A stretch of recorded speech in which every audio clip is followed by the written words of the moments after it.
350 единиц оборудования закуплено для медицинских учреждений Ингушетии за 5 лет. Они были распределены по больницам, поликлиникам и ФАПам. Среди них дорогостоящая ангиографная установка, которая позволяет своевременно обнаруживать сосудистые аномалии, холестериновые бляшки и тромбы. Об этом сообщил глава Ингушетии Махмуд Али Калиматов в своем телеграм-канале. Он отметил, что были приобретены не только ангиографная установка, но и аппараты компьютерной и магнитно-резонансной томографии и аппараты УЗИ.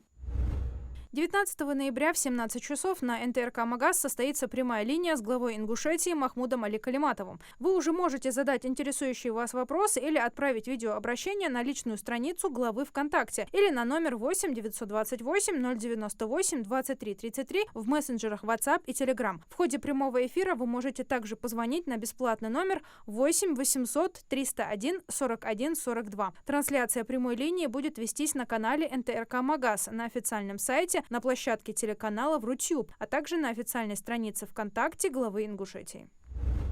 С 2027 года выбросы СО2 самолетов международных рейсов не должны превышать определенный уровень. Рост углеродного следа всем авиакомпаниям придется компенсировать деньгами или использовать биотопливо, что в любом случае приведет к росту цен на международные авиаперелеты. Авиакомпании будут предоставлять данные о расходе топлива на международных рейсах, на основе которых будет рассчитан объем выбросов СО2. По оценке экспертов, в 2027 году превышение базового уровня общемировой эмиссии СО2 международной гражданской авиацией составит около 40 миллионов тонн, то есть 11%. Госдума на пленарном заседании приняла во втором и третьем окончательном чтении законопроект о штрафах за подделку документов в целях организации незаконной миграции. Согласно закону, совершение данного правонарушения будет наказываться штрафом от 5 до 10 миллионов рублей с конфискацией, а повторное нарушение от 10 до 60 миллионов. Региональным уполномоченным по правам ребенка будут выдавать доверенности для вступления в судебный процесс по восстановлению в родительских правах, сообщила федеральный детский омбудсмен Мария Львова-Белова. Омбудсмена даются новые полномочия. Теперь он сможет подавать иски в суд о признании незаконными действия чиновников в отношении детей. При этом омбудсмен освобождается от уплаты госпошлины при обращении в суд с любыми исками, касающимися защиты несовершеннолетних. Также уполномоченный сможет по собственной инициативе участвовать в судебном разбирательстве по гражданским делам в детской сфере.